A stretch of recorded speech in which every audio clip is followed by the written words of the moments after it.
श्रीरामचन्द्रं शरणं प्रपद्ये। गंगातरंगरमणीय यत् जटाकलापं गौरी निरन्तरं विभूषितवामभागम्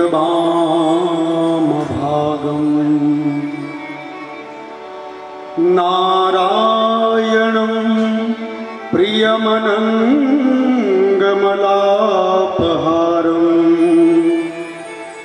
वाराणसीपुरपतिं भज विश्वनाथम्। नारायणं नमस्कृत्य नरं चैव नरोत्तमं देवीं सरस्वतीं व्यासं ततो जयमुदीरयेत्।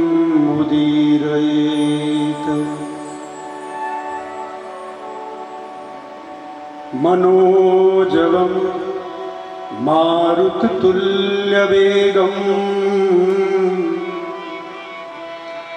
जितेन्द्रियं बुद्धिमतां वरिष्ठं वातात्मजं वानरयूथमुख्यं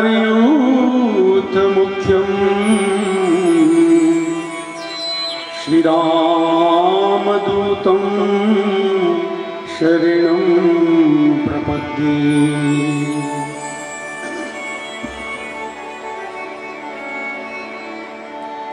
गुरुर्ब्रह्मा गुरुर्विष्णु गुरुर्देवो महेश्वर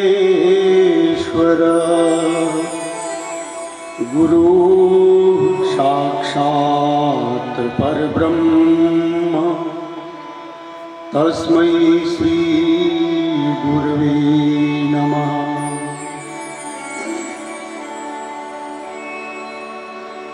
भक्ति भक्त भगवंत गुरु चतुर्नाम बपुएक, इनके पद बंदन किए नाशत विघ्न अनेक। राधा मेरी स्वामिनी मैं राधा जू को दास, जन्म जन्म मोहि दीजियो श्री चरणन में वास। राधावर कृष्ण चंद्र जी की जय, सियावर रामचंद्र जी की जय। बोलो रे भाई सब संतन की जय। हर हर महादेव हर हर महादेव। आइए कथा से पूर्व अपने मन वाणी और शरीर को हम पवित्र बनाएं, ताकि हम आप लोग ठाकुर जी की कथा को श्रवण करने के अधिकारी बन सके।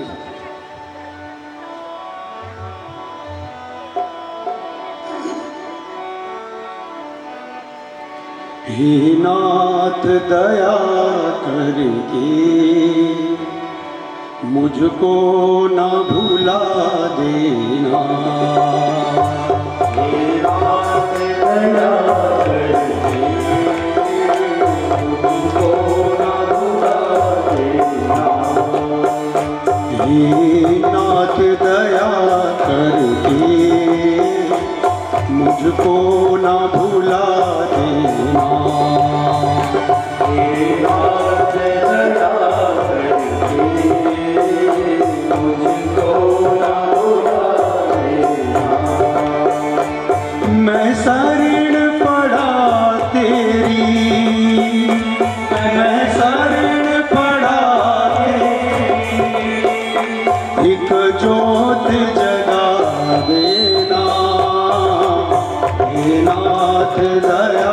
करके मुझको ना भुला देना। हे नाथ दया करके मुझको ना भुला देना।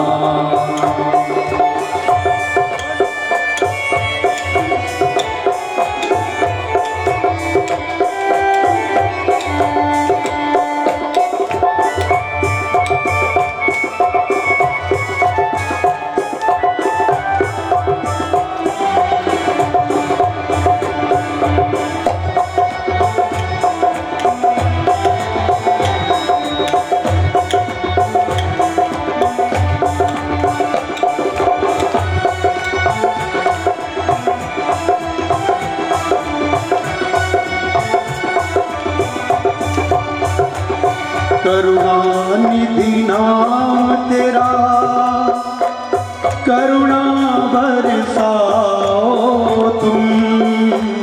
करुणानिधि नाम तेरा करुणा बरसाओ तुम। करुणानिधि नाम तेरा करुणा बरसाओ तुम। करुणानिधि नाम तेरा करुणा बरसाओ तुम। सोए हुए भाग्यों को हे नाथ जगाओ तुम।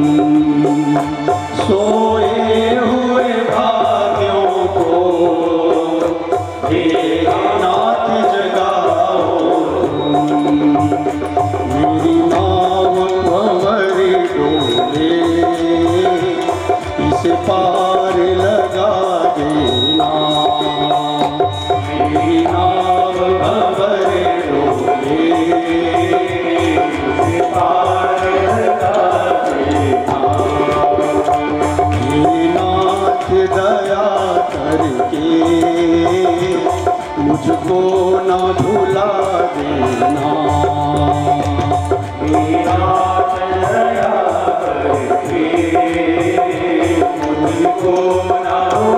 प्रेम से भाव के साथ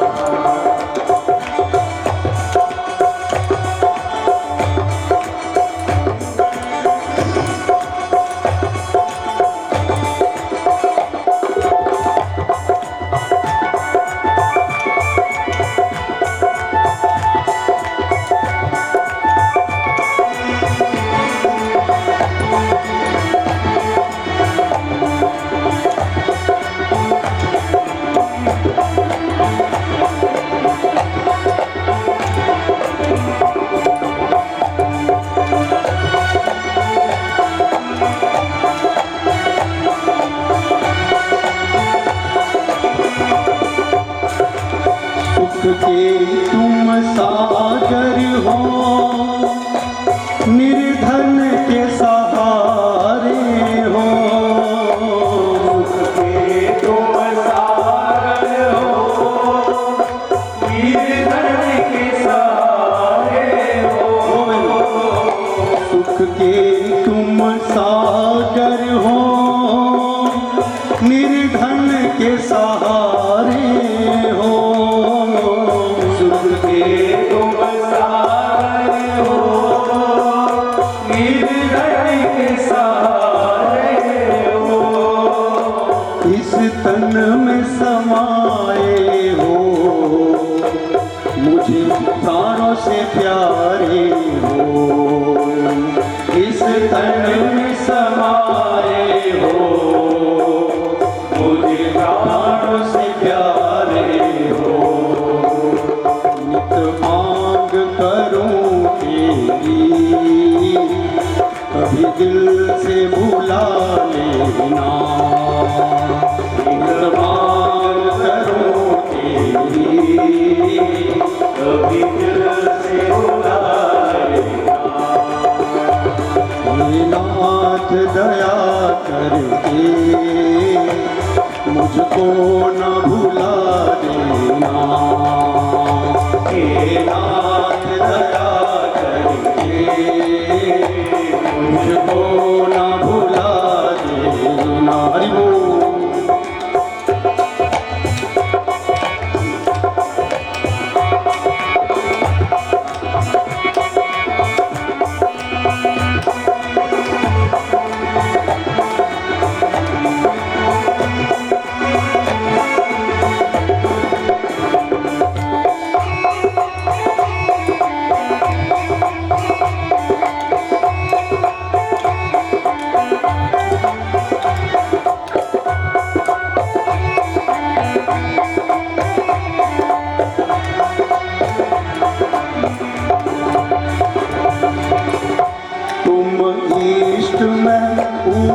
उपासक तुम देव मैं पुजारी, तुम इष्ट हे गोविंद हे माधव, तुम देव मैं पुजारी, तुम इष्ट मैं उपासक, तुम देव मैं पुजारी, तुम इष्ट मैं उपासक, तुम देव मैं पुजारी, तुम इष्ट मैं उपासक, तुम देव मैं पुजारी, तुम इष्ट मैं उपासक,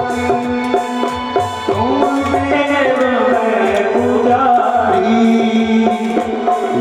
शरण पड़ा तेरी, एक जोत जगा देना, मैं शरण पड़ा तेरी, एक जोत जगा देना। गोविंद माधव हे नाथ दया करके मुझको न भुला देना, हे नाथ दया करके मुझको न भुला देना, हे नाथ दया करके मुझको न भुला देना, हे नाथ दया करके मुझको न भुला देना, मुझको न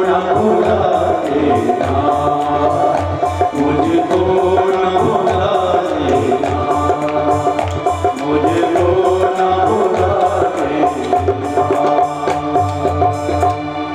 बोलिए गोविंद भगवान की जय, भागवत महापुराण की जय, नमः पार्वती पतये।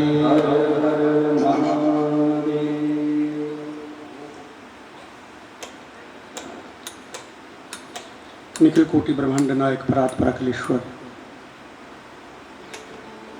अकारण कारण वर्णालय भक्तवांछा कल्पतरु भगवान श्री वृंदावन बांकी बिहारी लाल, परम वंदनीय श्रीमद् भागवत महापुराण परमहंस संहिता वैष्णव संतों का परम धन, उन आनंद कंद अनंत कोटि ब्रह्मांड नायक कुंज निकुंजेश्वर वृंदावन चंद्र श्री बांके बिहारी लाल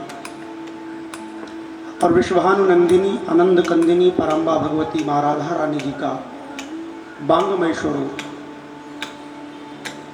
श्रीमद् भागवत महापुराण परम वंदनीय प्रातः स्मरणीय भूदेव महीदेव विप्रवरिण्य महानुभाव स्नेहमयी शक्ति भक्ति स्वरूपा आदरणीय मातृशक्ति आत्मस्वरूप प्रबुद्ध सुबुद्ध श्रोत्रवृंद,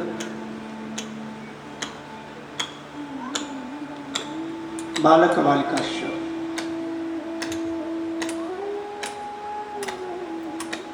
भगवान श्री कृष्ण की अनंत कृपा द्वारा श्रीमद् भागवत कथा का आप सभी भक्त आनंद उठा रहे हैं। आज कथा का दूसरा दिवस प्रारंभ हुआ है। आप सभी कथा प्रेमी कथा पंडाल में आकर के विराजमान हुए व्यासपीठ से आप सभी लोगों को वंदन, आप सभी लोगों का स्वागत। कल की कथा प्रसंग में आप सभी लोग अपूर्व भाव के साथ श्रवण कर रहे थे कि भगवान श्री कृष्ण जी की महिमा का क्या है, और हम आप सभी लोग महात्म्य की कथा श्रवण कर रहे थे जिसमें भगवान की महिमा का वर्णन किया गया है। आत्मदेव ब्राह्मण का वो चरित्र जो देवर्षि नारद ब्रह्मचारी कुमारों की सानिध्यता में बैठकर के श्रवण कर रहे हैं। आप सभी लोग जानते हैं ये भागवत की कथा नैमिषारण्य की पवित्र धरा के ऊपर सौनकादि 88,000 ऋषि सूत महाराज जी के मुखारबिंद से सुन रही है। समस्त लोगों के कल्याणार्थ शौनक महात्मा ने प्रश्न पूछा, महाराज जगत के लोगों का उद्धार कैसे होगा? तो उसी विषय में सूत महाराज जी बता रहे हैं भागवत की कथा के विषय में। यदि कोई पुराण जगत में है जो दावे के साथ ये कह सकता है कि मैं आपको मुक्त कर दूंगा, मेरी शरण में आओ, तो वो केवल भागवत है। ये भागवत कोई किताब पोथी नहीं, भागवत गंगा है। दो प्रकार की गंगा है। एक गंगा के बारे में तो आप जानते हैं जो जल गंगा है, हरिद्वार से बहती बहती जो जाती है, उसको जल गंगा कहा गया। लेकिन एक गंगा और है जिसको हम कथा गंगा के नाम से जानते हैं। और दोनों गंगाओं में क्या अंतर है? कहा भागीरथी गंगा जो हरिद्वार से होकर बहती है, उस गंगा में स्नान करना होना तो हमें हरिद्वार जाना पड़ेगा। वो वाली गंगा हमारे घर चल कर के नहीं आएगी। और मान लिया, मन बना कर के कहीं हरिद्वार चले भी गए तो हरिद्वार वाली गंगा में एक खतरा है। कहीं किसी ने धक्का लगा दिया, पांव फिसल गया, तो वहां डूबने का खतरा है। और तीसरी बात, भागीरथी गंगा ये पतितों को पावन करने वाली है, शरीर के मैल को धोने वाली है। लेकिन कथा गंगा एक ऐसी गंगा है ना, आपको हरिद्वार जाने की जरूरत नहीं। आप मन में श्रद्धा रखो, विश्वास रखो, एक ना एक दिन ये गंगा बहती बहती स्वयमेव हमारे घर, हमारे आंगन चलकर के आ जाती है। दूसरी बात महाराज, इस गंगा में कोई खतरा नहीं है। इस गंगा में कोई डूबता ही नहीं। लेकिन कथा कहती है, शास्त्र कहता है, यदि कोई धोखे से इस गंगा में डूब जाए तो वो डूबता नहीं, होत तरण तारण नर, वो नर भवसागर से पार हो जाता है। वो डूबता नहीं, भवसागर से पार हो जाता है। गंगा में नहाने जाओगे तो वहां आपको गहराई में कोई जाने नहीं देगा। आप ये सोचे हम गहराई में जाएंगे, आपको जाने नहीं देगा, पुलिस वाले रोक लेंगे। लेकिन ये गंगा ऐसी है, इसमें जितनी गहराई में आप जाना चाहो आपको कोई रोकने वाला नहीं है। इसमें कोई डूबता नहीं, कोई मरता नहीं। इससे तो महाराज इसमें जितनी गहराई में हम जाएंगे उतना ही भवसागर से पार लगेंगे। और तीसरी बात, ये गंगा हमारे तन को ही नहीं, मन को ही नहीं, अपितु हमारे जन्म जन्मांतर के पापों को धो डालती है। इसी गंगा के बारे में भगवान महादेव से माँ जगदम्बा पार्वती ने पूछा था। सो महादेव ने इसके विषय में कहा था, पूछे रघुपति कथा प्रसंगा, पूछे रघुपति कथा प्रसंगा, पूछे यदुपति कथा प्रसंगा, पूछे यदुपति कथा प्रसंगा, सकल लोक जग पावनी गंगा, सकल लोक जग पावनी गंगा, हाँ सकल लोक जग पावनी गंगा,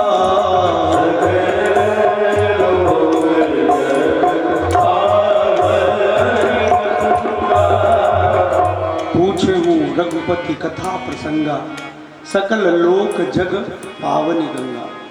जब पार्वती ने पूछा कि महाराज ये कथा गंगा कैसी है, तब देवादिदेव महादेव कहते हैं, सकल लोक जग पावनी गंगा। सकल लोक को पवित्र करने वाली अद्भुत ये गंगा, जो बहती बहती रामनगर में आकर के पहुंची है, और घर आई गंगा में भी यदि स्नान ना कर पाओ, अपने मन का मैल ना धो पाओ, तो इससे बड़े दुर्भाग्य की बात और क्या हो सकती है। तो भाई बहनों, इस भागवती गंगा में हम अवगाहन कर रहे थे।